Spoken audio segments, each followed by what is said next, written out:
মইপিঠে ফের বাঘের হামলা, বাঘের মুখে বনকর্মী, বাঘে মানুষের দীর্ঘক্ষণ লড়াই চলে।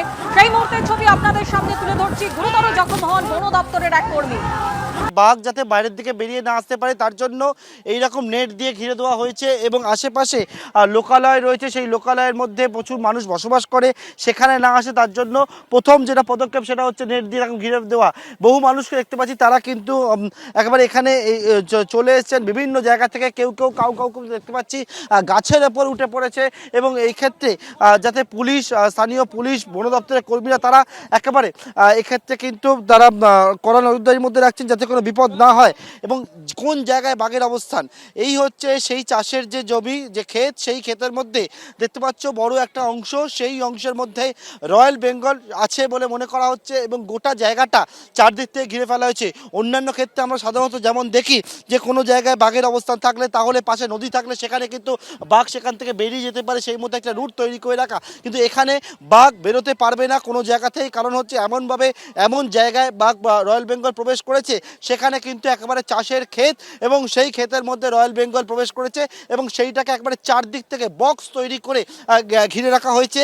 এখান থেকে পরবর্তী যে অপারেশন হবে বন দপ্তরের, সেটি হচ্ছে, তোমাকে এখনো পর্যন্ত বলবো যে বাঘকে যখনই লক্ষ্য করা যাবে, দেখা যাবে এখানে বড় বড় মাচা তৈরি করা হবে এবং সেই ওয়াচ টাওয়ারের মতো, এবং সেই রকম ওয়াচ টাওয়ারের মতো মাচা তৈরি করার পর সেখানে কিন্তু যারা বন দপ্তরের কর্মীরা থাকবেন, সেখানে ট্র্যাঙ্কুলাইজ টিম তারা আসবেন এবং সেখানে ঘুম পাড়ানি যে বন্দুক নিয়ে তারা থাকবে, বাঘকে দেখতে পাওয়া গেলে সেখানে কিন্তু তারা কিন্তু বাঘকে ঘুম পাড়ানি গুলি, সেই গুলি ব্যবহার করবে। এডিএফও সহ বন দপ্তরের আধিকারিকরা তারা এসে পৌঁছেছেন ঘটনাস্থলে এবং সেখানে বনকর্মীরা তারা এখানে প্রস্তুত রয়েছে।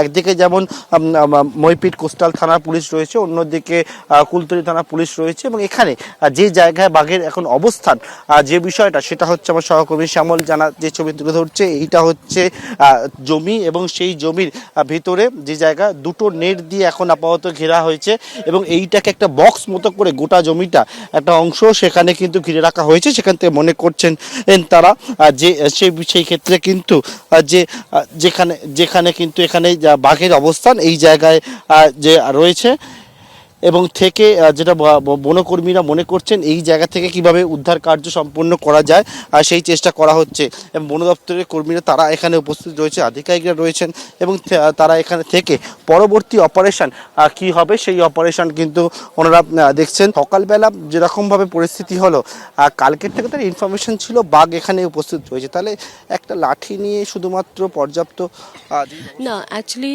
বাঘটা যখন আমরা ইনফরমেশনটা পেয়েছিলাম পাকমার্কটা ট্রেস করার পরে আমরা অ্যাকর্ডিংলি ওটাকে ব্যারিকেড করার চেষ্টা করি, কেন as per protocol, as per SOP সামনেই বাঘকে আমরা ধরতে যাই না। আমরা এসওপিতে যেটা রয়েছে একটা নেট দিয়ে দূরে বাঘ এবং করবো কি বাঘটা নিজের জায়গাতে নিজে চলে যায়, অ্যান্ড ও বাঁধের নিচেই ছিল, তো তার জন্য আমরা ওকে ব্যারিকেডিং করে ওটাকে ঘিরে রেখেছিলাম। যেরকম কি আমরা সবাই সময় আগে অনেকটা ঘটনা ঘটেছে, সেই সময় ট্র্যাঙ্কুলাইজেশন টিম আমাদের কাছে বিটে ছিল, কিন্তু সেই সময় দরকার ছিল না ওকে ট্র্যাঙ্কুলাইজ আমরা তখন করি যখন ও গ্রামের ভিতরে ঢুকে যায়, যেরকম এখন যে সিচুয়েশনটা ক্রিয়েট হয়েছে। এরকম কোনো সিচুয়েশন হলে যখন মনে হচ্ছে কি না এখন ওকে কন্ট্রোল করার জন্য আমাদেরকে ট্র্যাঙ্কুলাইজ করতে হবে, তাহলে as per protocol after taking permission আমরা এই স্টেপগুলো নেই।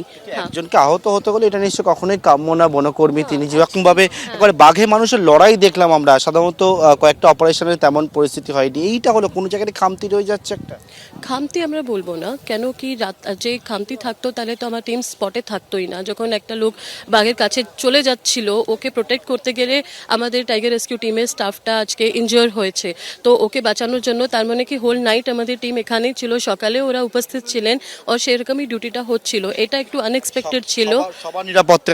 হ্যাঁ একদম। এর পরবর্তীকালে যেটা করা হবে সেটা বেশ কিছু খাঁচা নিয়ে আসা হবে, যখন এইরকম ভাবে নেট ছোট করা হবে তার মধ্যে থেকে কিন্তু একটা নেট এবং অপর নেটের মাঝখানে এই খাঁচাগুলো পাতা হবে এবং তাতে যদি খাঁচার মধ্যে বাঘ ধরা পড়ে তাহলে সেটাকে বার করা হবে। খাঁচা পাতা হবে, ট্র্যাঙ্কুলাইজ টিম প্রস্তুত করা হবে, কিন্তু আতঙ্ক এখন যে জায়গায় সেটা হচ্ছে দক্ষিণ রায়ের অবস্থান কিন্তু ছোট্ট একটা জায়গার মধ্যে, এই যে জায়গা সেই জায়গার মধ্যে বাঘের অবস্থান এই চাষের ক্ষেতের মধ্যে, এবং সেক্ষেত্রে তাকে কিভাবে বাগিয়ে আনা যায়, তাকে কিভাবে বার করা যায় সেটা এখন সব থেকে বড় চ্যালেঞ্জ বন দপ্তরের কাছে। এবং যত সময় গড়াচ্ছে বিভিন্ন দিক থেকে বহু মানুষ তারা ছুটে আসছে, অনেকেই আসছেন যে বাঘ ঢুকেছে গ্রামের মধ্যে, সেইটা শুনে অনেকেই যে বিষয়টা বলছেন তারা আতঙ্কে ঘরের মধ্যে থাকতে পারছেন না, কারণ বাইরে কি পরিস্থিতি সেটা জানার জন্য। তবে এখনও বন দপ্তরের কর্মীরা, আধিকারিকরা তারা ঘটনাস্থলে এসে পৌঁছেছেন। তারা কিন্তু যে অপারেশন বাঘ ধরার যে অপারেশন, সেই অপারেশনের কাজ শুরু করেছে।